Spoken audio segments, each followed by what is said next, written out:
안녕하세요. 대치동 영어 실전 모의고사 편 함께 했던 엄드석 강사입니다. 에필로그네요. 영화를 보면서 극장에서 일어나지 않고 끝까지 앉아 있습니다. 저는요. 꼭 뭐 마블 영화뿐만 아니라 그 막 쿠키라고 하죠. 그 쿠키 영상을 보려고 기다리는 것뿐만 아니라 그냥 그 영화를 찍은 감독 및 여러 스태프들, 그다음에 주 조연들의 어떤 그 엔딩 영상, 그 크레딧 올라가는 걸 쭉 보고서 정말 많은 분들이 고생을 했구나. 내지는 정말 많은 분들이 이런 쓰레기 같은 영화를 만들었구나. 좋은 영화에 대해서는 무한한 어떤 리스펙을, 그리고 별로 나한테 마음에 들지 않았던 영화에 대해서는 좀 뭐 그 씁쓸함에 대한 부분에 대한 화풀이, 뭐 이런 건데요. 어떤 쪽이든 좋아요.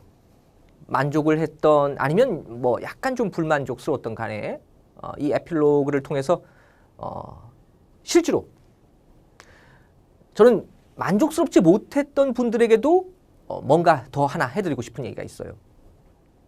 끝까지 한번 나를 불만족시켜 봐라.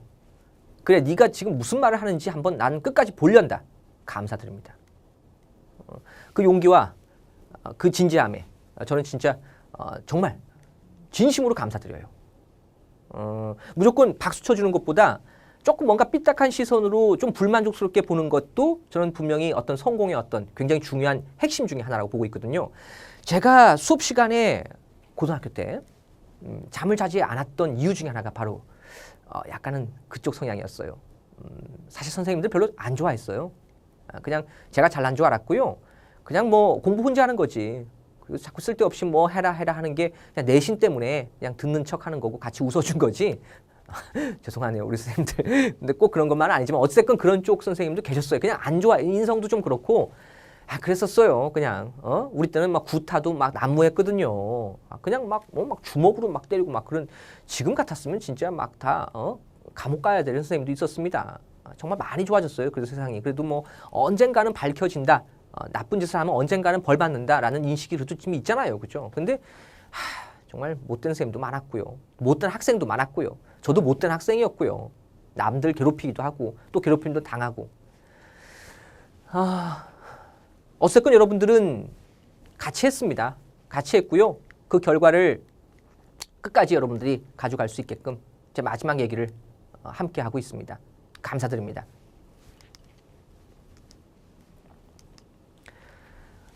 이 마지막 에필로그의 핵심은 바로 복습과 반복에 대한 얘기예요. 맨 첫 시간에 아마 얘기를 했을 텐데요. 오리엔테이션의 그 최선에 대한 행보의 첫 번째 발자국 중 하나가 복습과 반복이라는 얘기. 네, 그 부분에 대해서 한 번 더 언급을 드리려고요. 왜요? 사람은 누구나 금방 까먹거든요. 지겹다라고 생각할 정도로 얘기를 많이 해야지 그나마 듣거든요. 지금 당장은 싫지만 반드시 그걸 여러분들은 이해하게 될 거고요. 어쨌건 간에 그게 맞거든요. 싫지만 맞는 얘기는 해야 됩니다. 그래서 저도 똑같이 하겠습니다. 자, 강의가 끝났습니다. 문제를 같이 풀어봤고요. 끝난 걸까요? 아니에요. 또 시작입니다. 왜냐하면요, 이제 복습해야 되거든요. 또 반복도 해야 되고요. 이 복습 반복을 제가 무한하게 계속 도와드릴 수는 없잖아요. 이제 여기서부터 여러분과의 싸움입니다. 스스로와의 싸움입니다. 그리고 그걸 갖다가 제가 조금 도와드리고 싶었어요. 그래서 제가 여기서 조금 더 얘기를 해드리겠습니다. 이 복습과 반복은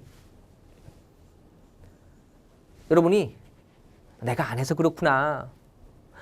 나는 그냥 그런 사람이야. 난 안 되는구나. 라고 생각하시는 건데요. 저는 그렇게 생각하지 않아요. 안 하는 것이 아니라 못하는 거였다고 생각합니다. 왜? 가르쳐 준 사람이 없으니까요. 물론 누가 가르쳐 주지 않더라도 스스로 느껴서 했다면 난 사람이죠.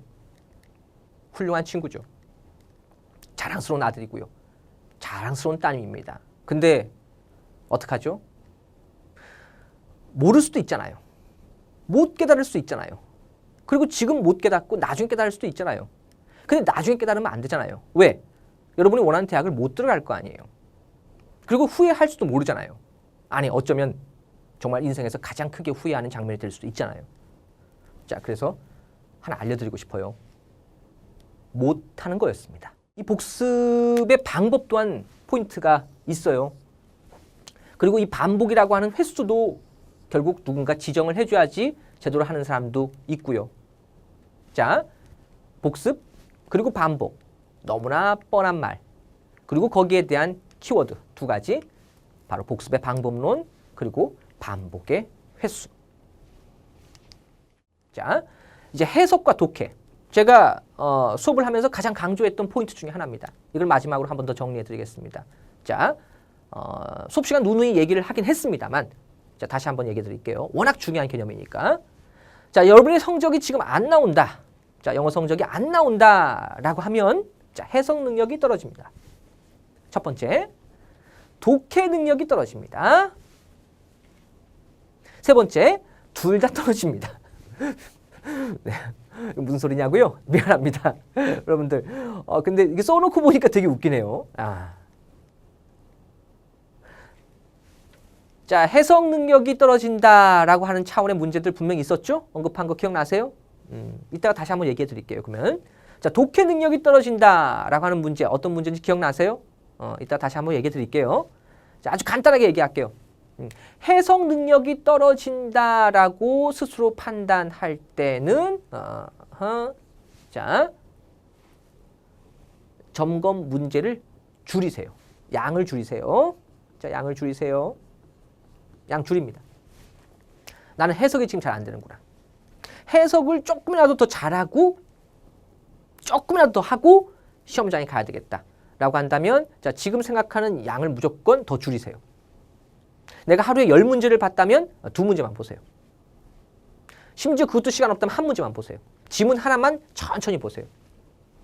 가장 어려운 빈칸만 천천히 보세요. 아시겠죠? 이게 가장 중요하고요. 자, 지금 자신의 어떤 포인트 중에 해석 능력이 급선무이다 라고 한다면 일단 문제의 양을 줄이는 게 가장 기본적인 전략입니다. 난 독해 능력이 떨어지는구나 라고 한다면 양을 무조건 늘립니다.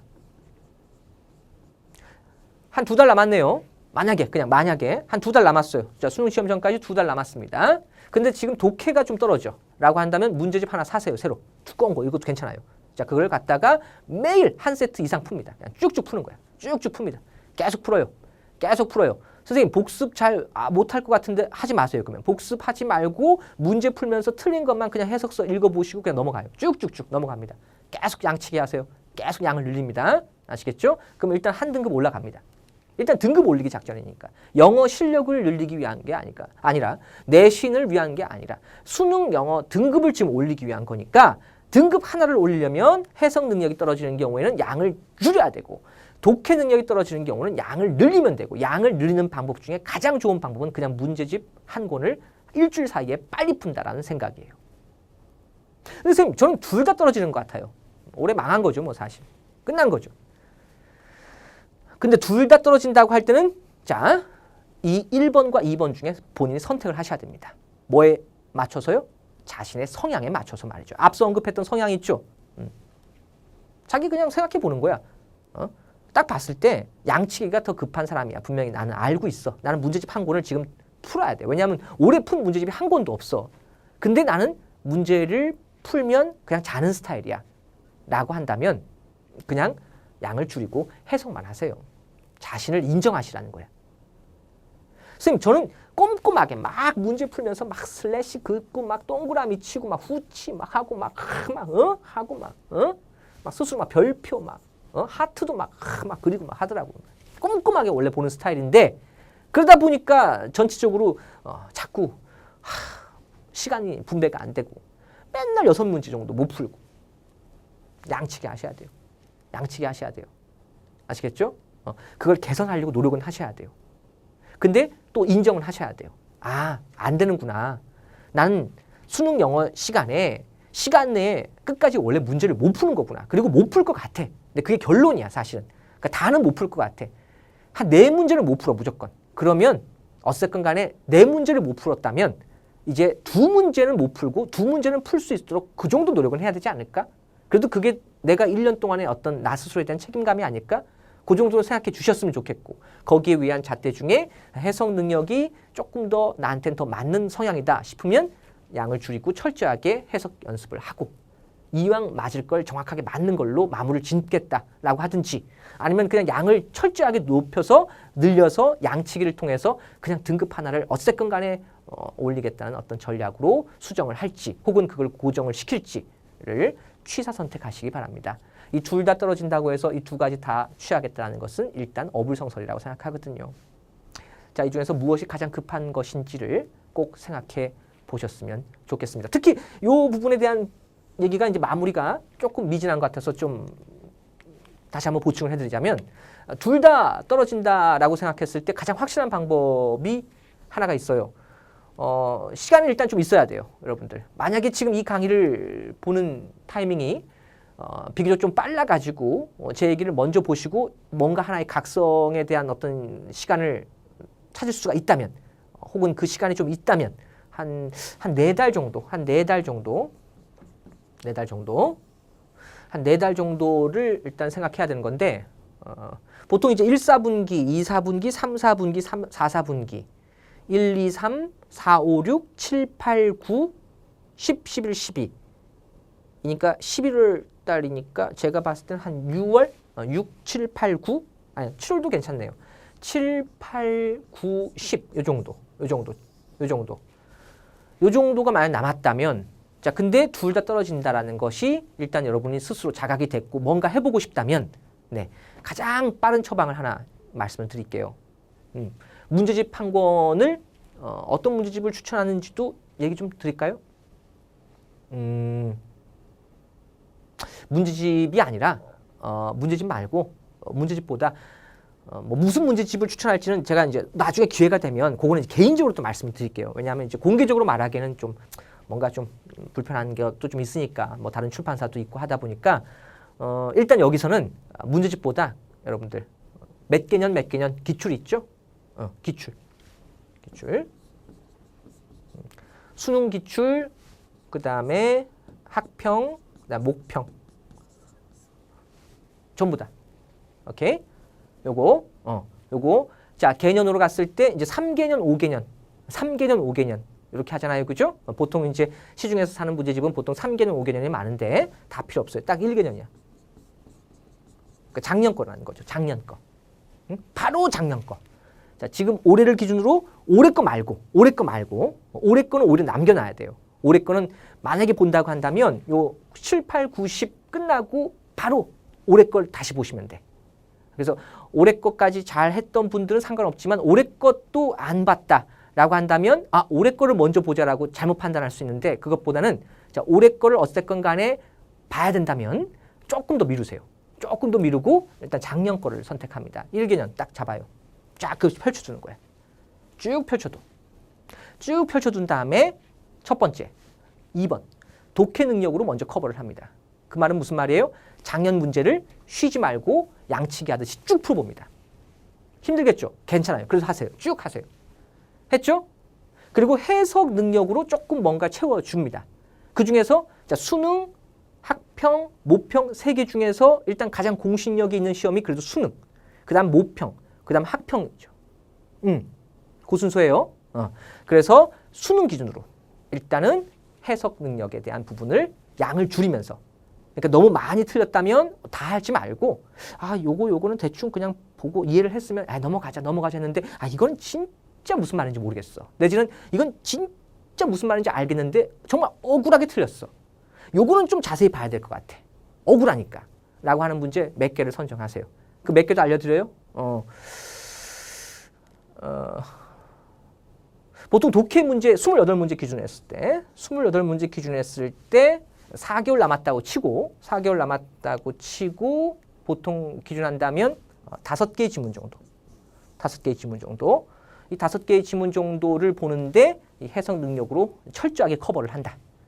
그러니까 우리가 흔히 말하는 구문 분석이라고 하죠. 철저하게 그냥. 철저하게. 주어 끊고 동사 끊고 수식어 끊고 기본적으로 어법 체크 다 하고 그다음에 어휘 체크 다 하고 해석 다시 보고 의역 체크하고 지역도 해보고 지역과 의역의 어떻게 보면 차이도 좀 생각해보고 개념 연습도 해보고 자기가 주제문 정리해보고 이렇게 그다음 기능어 체크해서 접속사 체크해보고 이런 것까지 체크하는데 5개의 지문 요 정도를 헌신하는데 포인트를 두면 이 2가지 토끼를 잡을 수 있는 가장 정확한 분량과 그다음에 내용적인 구성 요소가 될 거라고 보고 있습니다.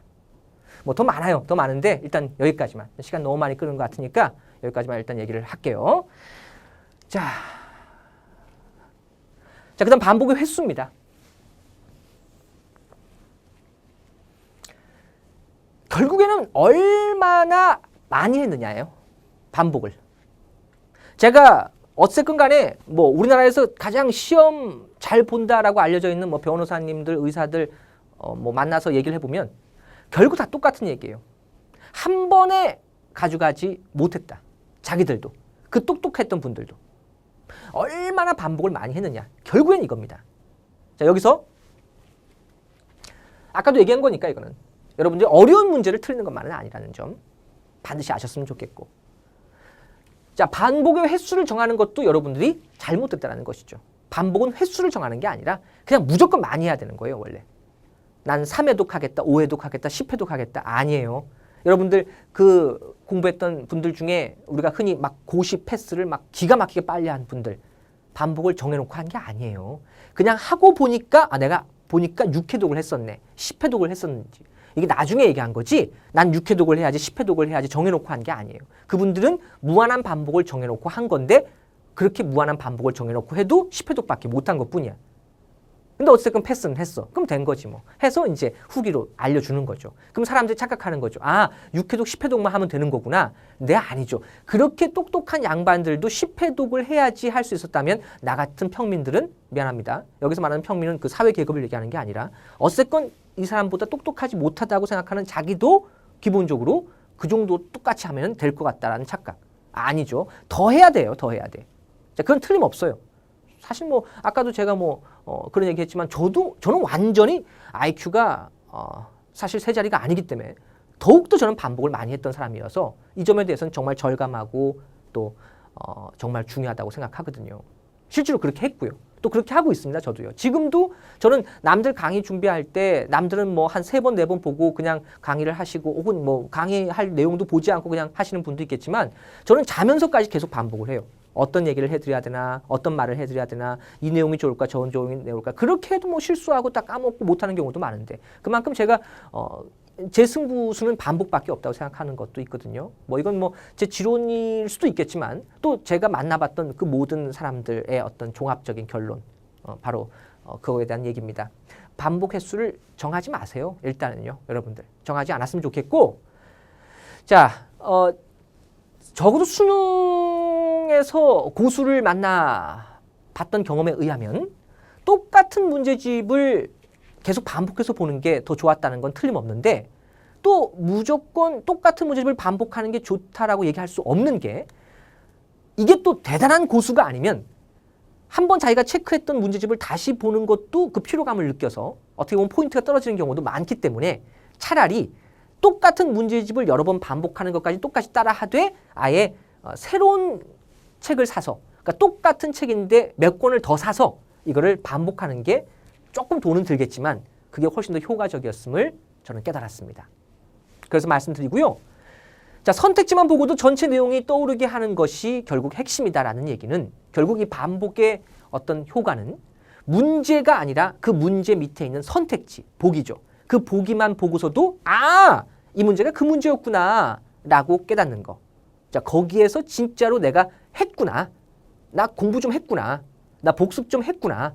나 반복 좀 했구나 라고 생각할 수 있는 어떤 하나의 포인트가 된다는 거 잊지 않았으면 좋겠고요.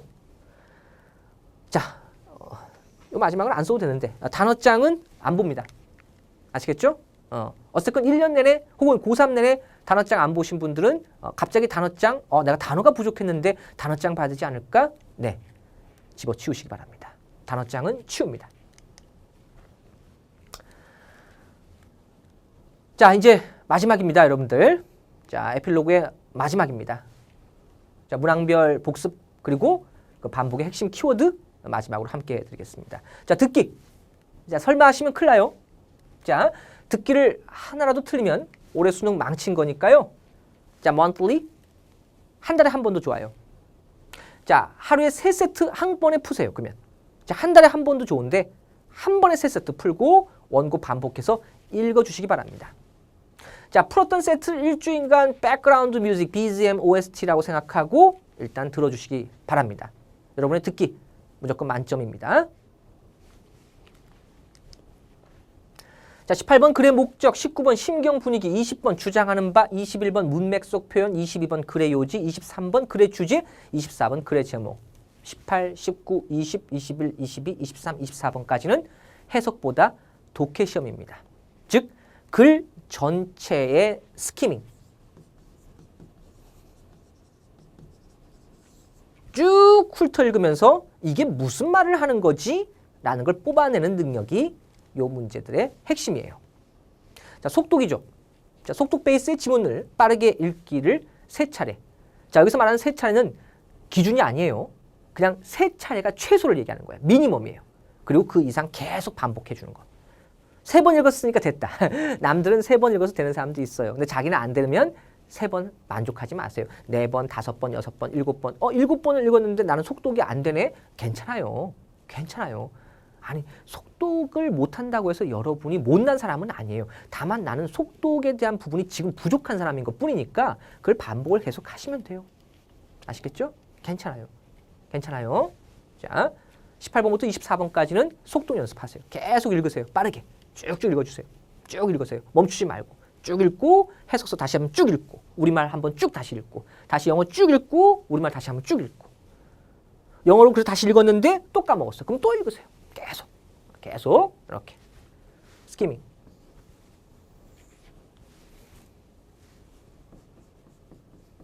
주제, 주장, 요지, 핵심을 찾으려면 스키밍 잘해야 됩니다.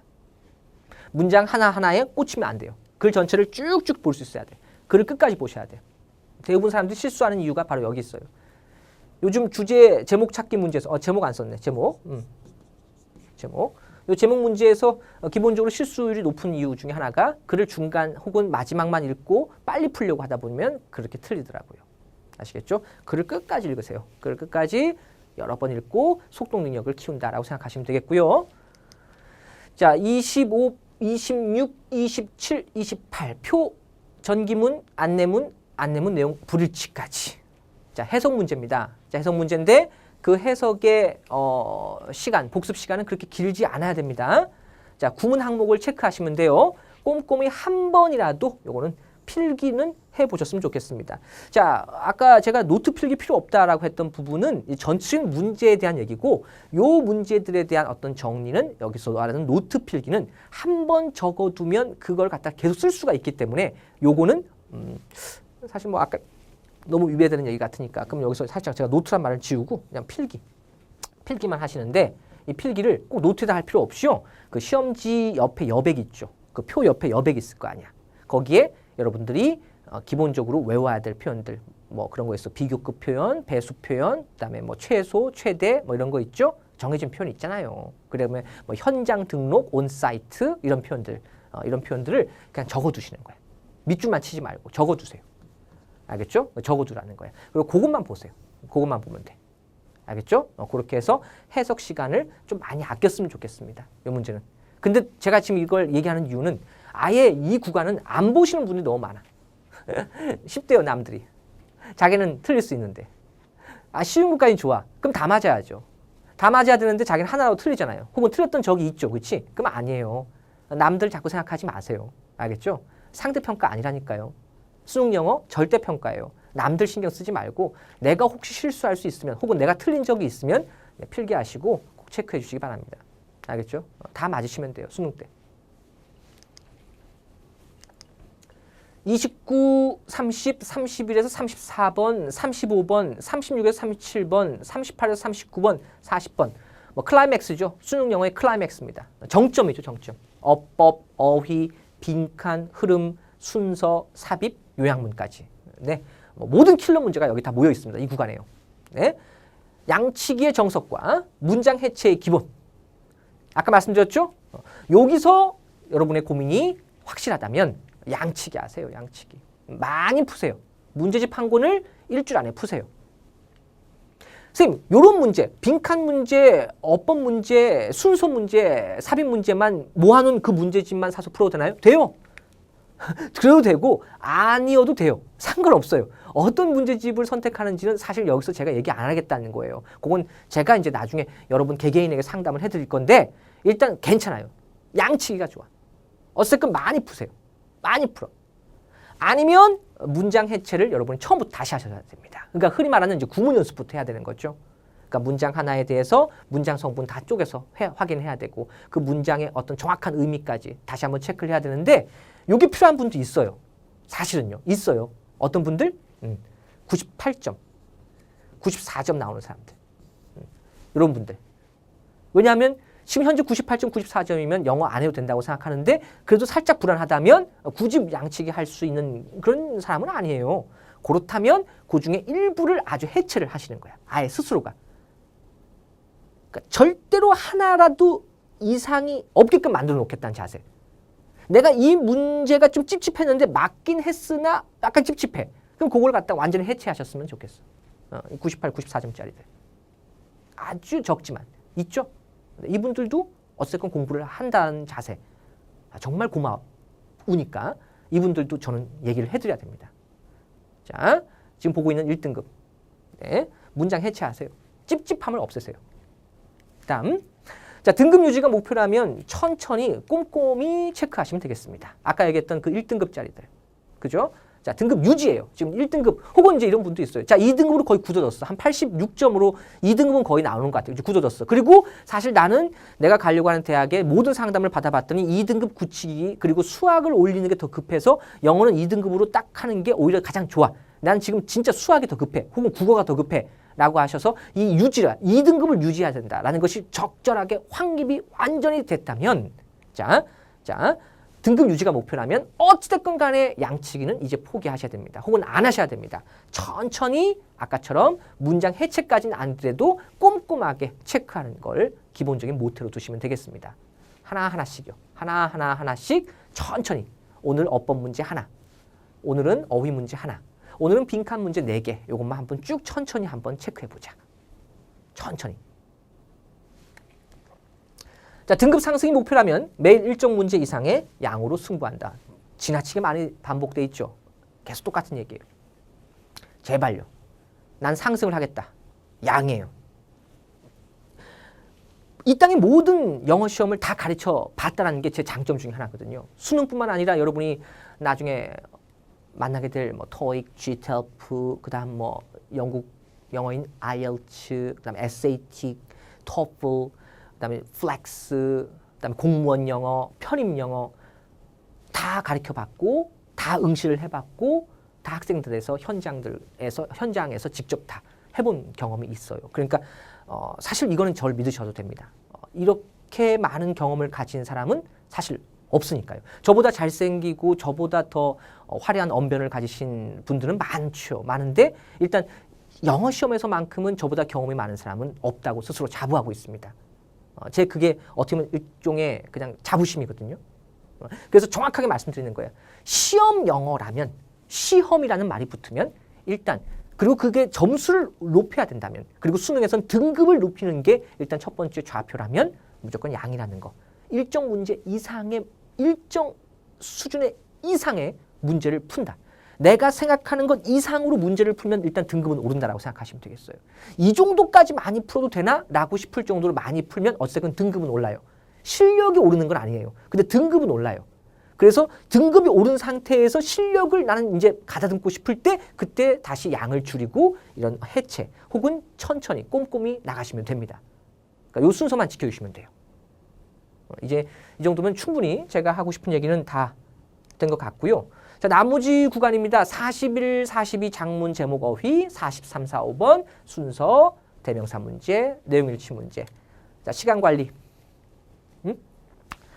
뒤에서부터 푸시는 분도 있어요. 알고 있어요. 듣기 문제를 풀 때 독해 문제를 같이 푸시는 분들 있죠. 말릴 생각 없어요. 잘 하시면 돼요. 그다음에 빈칸 순서 삽입을 뛰어넘고 뒤에 마지막 요 구간을 먼저 풀고 앞으로 가시는 분들 말릴 생각 없어요. 잘하고 있는 거예요. 연습만 많이 하시면 돼. 그다음에 앞에서부터 순서대로 푼다고 잘못된 거 아니에요. 많이만 푸시면 돼요. 대신 랜덤은 하지 않으셨으면 좋겠습니다. 그러니까 시험 볼 때마다 바꾸시는 분들 있죠. 이번에는 순서대로, 이번에는 뒤에서부터 이렇게 처음에는 일단 시도를 해봐서 어떤 게 나한테 맞는 것인지 해보는 것까지는 좋은데 이거를 그때그때마다 계속해서 그리고 심지어 정해놓지 않는 거야. 룰 없이 그냥 나는 오늘 느낌에 따라서 오늘은 뒤에서부터 오늘은 그냥 순서대로 풀겠다라는 애드립 하지 마세요. 우리나라에서 애드립을 칠 수 있는 배우, 대배우는 몇 명 안 됩니다. 그분들이나 어떻게 보면 사전에 없던 대사를 딱 쳤을 때 근데 사실 그분들도 그런 얘기를 내가 TV 방송에서 본 적이 있는데 자기가 애드립을 쳐도 모든 스태프들에게 다 양해를 구한대요. 내가 대본에 없는 말을 애드립을 칠 테니까 양해를 해달라 이렇게 하신대요. 근데 어찌됐건 간에 그렇게 유명한 배우들 우리나라에 뭐 굵직한 배우들 있죠. 그분들은 애드립을 칠 수 있어요. 왜? 그만큼 내공이 있으시니까요. 근데 지금 수능을 봐야 되는 여러분들은 애드립을 치면 안 됩니다. 여러분들은 수능을 그렇게 많이 본 적이 없죠. 모평을 봤다고, 학평을 봤다고, 모의고사를 많이 봤다고 수능을 본 건 아니에요. 수능을 6번, 7번, 8번, 10번 본 사람 없죠, 거의. 뭐 가끔씩은 있겠지만 애드립 하면 안 됩니다. 신인 배우라는 생각으로 임하셨으면 좋겠습니다.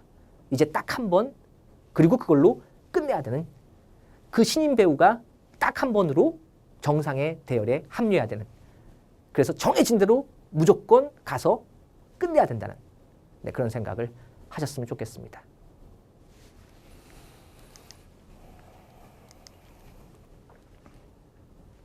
자, 쑥스럽긴 하지만 그래서 수능 영어 이제는 어쩔 수 없이 저 엄대섭과 함께 해야 됩니다. 자, 수능 영어 대치동에서 실전 모의고사 편 함께 했습니다. 여러분 건투를 빌리겠습니다.